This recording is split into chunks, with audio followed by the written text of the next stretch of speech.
वैसे तो भारत में वीर कन्याओं की कमी नहीं, और आज भी हमारे घरों में माँ के आशीर्वाद, बहन एवं धर्म पत्नी के प्रेम और सलाह से हर कार्य सफल होता है।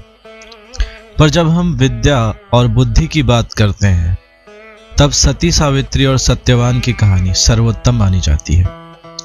और आज हम सती सावित्री के चरित्र और उन्हीं के बुद्धिमता के कहानी की चर्चा करेंगे।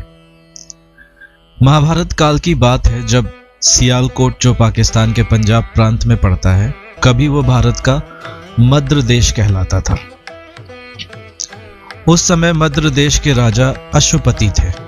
उन्हें सब सुख सुविधाएं थी, परंतु संतान नहीं था। उन्होंने संतान प्राप्ति के लिए सावित्री देवी मां की 18 वर्षों तक तपस्या की। 18वां वर्ष पूरा होते ही मां सावित्री ने दर्शन देकर तेजस्वी कन्या होने का आशीर्वाद अश्वपति को दिया। जल्द ही राजा अश्वपति के घर कन्या उत्पन्न हुई और राजा अश्वपति ने देवी सावित्री का अंश और कृपा मानकर उनका नाम सावित्री रखा। सावित्री ने अपनी योग वेद की शिक्षा पूर्ण की और एक योग्य पुत्री साबित हुई। सावित्री का तेज योग विद्या से इतना अधिक था कि सामान्य राजा उनके ज्ञान और कौशल के आगे फीके पड़ जाते थे, जिस कारण उस समय जितने भी राजा विवाह हेतु सावित्री से चर्चा के लिए आते थे या धर्म तर्क करते थे, धर्म शास्त्रों पे तर्क करते थे, वो हार जाते थे और वो उस स्थिति में अयोग्य हो जाते थे। अश्वपति की चिंता बढ़ी और राजा अश्वपति ने पुत्री सती को देश भ्रमण की सलाह दी और कहा, जो भी पुरुष तुम्हें यात्रा के दौरान योग्य लगे उसे वर रूप स्वीकारना और मुझे बताना। पिता के आज्ञा अनुसार सावित्री पूरा देश भ्रमण करती है और जब वो वापस आती है, तब उस समय राजा अश्वपति दिव्य दरबार में नारद ऋषि से बातें कर रहे होते हैं। नारद ऋषि सावित्री के पिता के गुरु थे। पिता और ऋषि नारद को देख सावित्री दोनों ऋषियों का चरण वंदन करती है।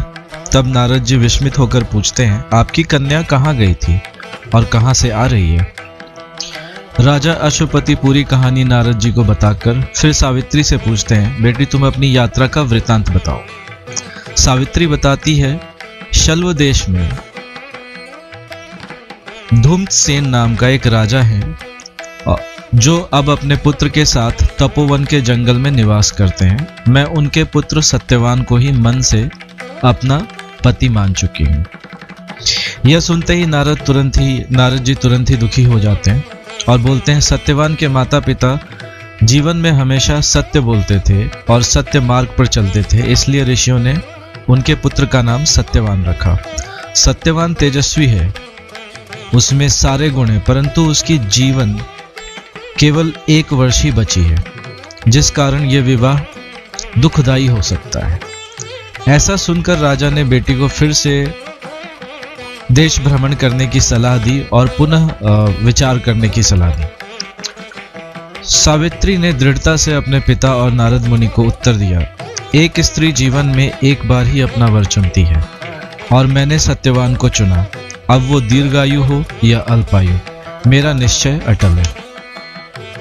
सावित्री की प्रतिज्ञा से नारद बहुत प्रभावित हुए और उन्होंने राजा को कन्यादान का आश्वासन दिया।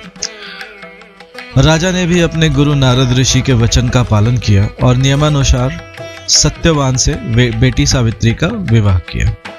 सावित्री ने शादी के अगले दिन ही सत्यवान के साथ वन में गेरुआ वस्त्र धारण कर सत्यवान सास और ससुर की सेवा और अपनी साधना में लग गई। सावित्री को नारद मुनि की हर बात याद थी और वो समय आ गया था जब नारद जी ने मृत्यु की गणना की थी, जिस समय नारद जी ने सत्यवान के मृत्यु की गणना की थी। सावित्री ने मृत्यु काल के 3 दिन पहले निराहार उपवास रखा और तीसरे दिन वो पल पल सत्यवान के साथ घूमने लगी। दोपहर का समय था। सत्यवान वन से भोजन के लिए कंदमूल और फल लाने के लिए निकले। और सावित्री ने भी माता पिता से आज्ञा लेकर अपने पति के साथ उनके साथ ही चल पड़ी। जब मृत्यु काल आया उस समय सत्यवान लकड़ियां काट रहे थे और अचानक उन्हें सरदर्द हुआ और वो सावित्री के पास थोड़ा आराम करने के लिए आए। सावित्री को पता था वो समय आखिरी है। उन्होंने प्रेम से मुस्कुराते हुए, सर सहलाते हुए उन्हें आराम करने को कहा और थोड़े समय में ही सत्यवान का शरीर स्थिर हो गया।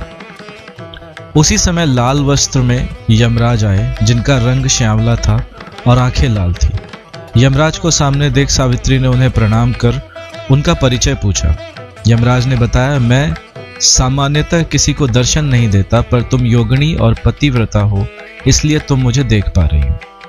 उन्होंने बताया, सत्यवान एक धर्मात्मा है, इसलिए इसे लेने स्वयं मैं आया हूँ। इतना कहकर यमराज ने अपने पाश से अंगूठे की आकार की ज्योति अपने पाश में बांध ली और दक्षिण दिशा की तरफ चल पड़े। सावित्री ने यमराज के पीछे उसी गति से सावित्री भी यमराज के पीछे उसी गति से चल पड़ी। यमराज के मना करने पर सावित्री ने बोला, जहां मेरे पति देव जाएं, वहां मुझे भी जाना चाहिए। नारी के लिए पति का अनुसरण ही सनातन धर्म है। ऐसा सुनकर यमराज खुश हुए और उन्होंने पति के जीवन के अलावा कोई एक वर मांगने को सावित्री को कहा। पहले वर में सावित्री ने अपने ससुर की नेत्र ज्योति मांगी और साथ ही साथ वो पहले की तरह बलवान और तेजस्वी हो जाएं, ऐसा उन्होंने वरदान मांगा। यमराज ने ऐसा ही हो कहकर आगे चल पड़े और सावित्री फिर उनके पीछे वैसे ही चल पड़ी। यमराज सावित्री को फिर पीछे आते देख उन्हें मना किया। तब सावित्री ने अपनी दूसरी बात रखी। उन्होंने कहा, जहां मेरे पति रहेंगे वहां मुझे आश्रय मिलना चाहिए और मेरे पति संत रूप थे और सत्पुरुषों का संग मिल जाए तो समागम कभी निष्फल नहीं होता। अतः धर्म कहता है, सत्पुरुषों का साथ जीवन पर्यंत किसी भी परिस्थिति में नहीं छोड़ना चाहिए। ऐसा सुन यमराज फिर से प्रसन्न हो गए और उन्होंने सावित्री से पुनः सत्यवान के जीवन के अलावा दूसरा वर मांगने को कहा। दूसरे वर में उन्होंने अपने ससुर का खोया साम्राज्य मांगा। वो धर्म पथ से कभी ना भटके, कभी अधर्म ना करे, ऐसा वरदान मांगा। यमराज उनके प्रश्न से बिल्कुल प्रसन्न हुए और उन्होंने सावित्री को ऐसा ही हो कहकर फिर से वो आगे चल पड़े। पर सावित्री फिर भी यमराज भगवान के पीछे चल रही थी। सावित्री ने आगे कहा, यमराज के मना करने पर सावित्री ने आगे कहा, मैंने सुना है श्रेष्ठ पुरुष वही है जो मन कर्म वचन से किसी भी जीव के प्रति हानि ना करके सब पर दया, दान और सद्भाव रखते हैं। यहाँ तक कि वो उसका शत्रु भी हो, तब भी ये जानते हुए वो उनके प्रति प्रेम रखते हैं, बैर नहीं रखते। और यही सनातन धर्म है। यमराज उनकी बात सुनकर बोले, पुत्री, जैसे प्यासे की प्यास पानी से बुझती है, वैसे ही तुम्हारी बातें सुनकर मुझे तृप्ति मिलती है।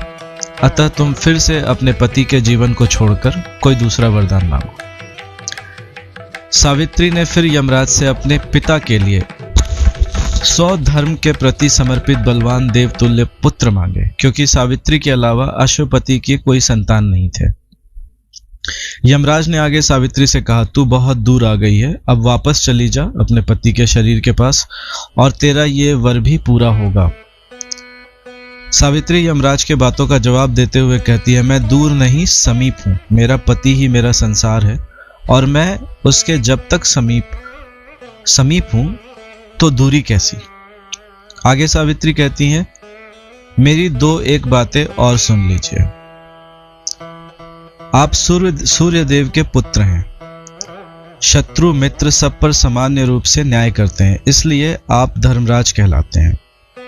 आप सत्पुरुष हैं और सत्पुरुषों पर लोगों का स्वयं से ज्यादा विश्वास होता है। यमराज ने धर्म की गहरी बात सुनी और सावित्री के प्रतिभा को जब उन्होंने अपने ज्ञान से मापा तो उन्हें बड़ा आश्चर्य हुआ। और उन्होंने फिर से सावित्री के प्रति कृतज्ञता दिखाते हुए कहा कि पुत्री तुम एक और वर मांगो अपने पति के जीवन के अलावा, क्योंकि वो मृत्यु को प्राप्त हो चुका है।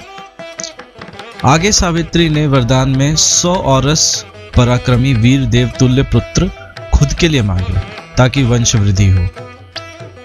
यमराज ने प्रसन्नता से आवेग में आकर ऐसा ही होगा कहकर आगे की सावित्री तेरी धर्म की बातें मुझे पसंद है, आगे कहा कि सावित्री मुझे तेरी धर्म की बातें पसंद है और ये जग कल्याणकारक है, और कोई ज्ञान जो संसार को रास्ता दिखाए उसे मैं भी रोक नहीं सकता, पर फिर भी तू वापस जा। सावित्री ने आखिरी बार निवेदन कर यमराज से कहा, सनातन धर्म कहता है सत्पुरुषों का मन सदा धर्म में लगा रहता है और सत्पुरुषों के साथ बिताया समय कभी बेकार नहीं जाता। सत्य पुरुष अपने सत्य के बल से सूर्य देव को भी अपने पास बुला लेते हैं, वे ही पृथ्वी को धारण करते हैं और भूत भविष्य उनके आधार है। दूसरों की भलाई सनातन सदाचार है और सत्पुरुष प्रत्युत्कारी आशा न रख सदा परोपकार में लगे रहते हैं।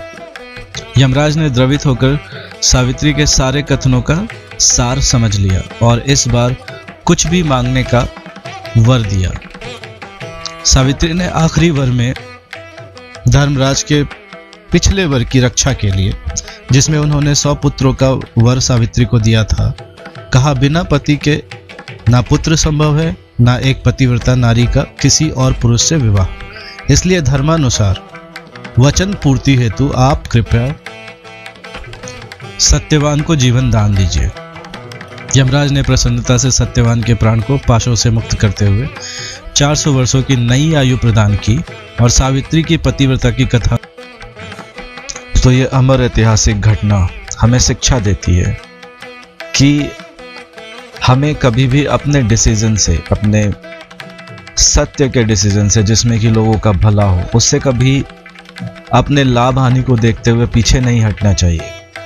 दूसरा कि हमेशा असंभव के लिए भी प्लानिंग करनी चाहिए, और तीसरा कि हमेशा शांत और अपने स्ट्रेटजी के ऊपर प्रोसेस करते रहना चाहिए, काम करते रहना चाहिए, चाहे वो कैसी भी परेशानी हो, वो स्वयं मृत्यु ही क्यों ना हो।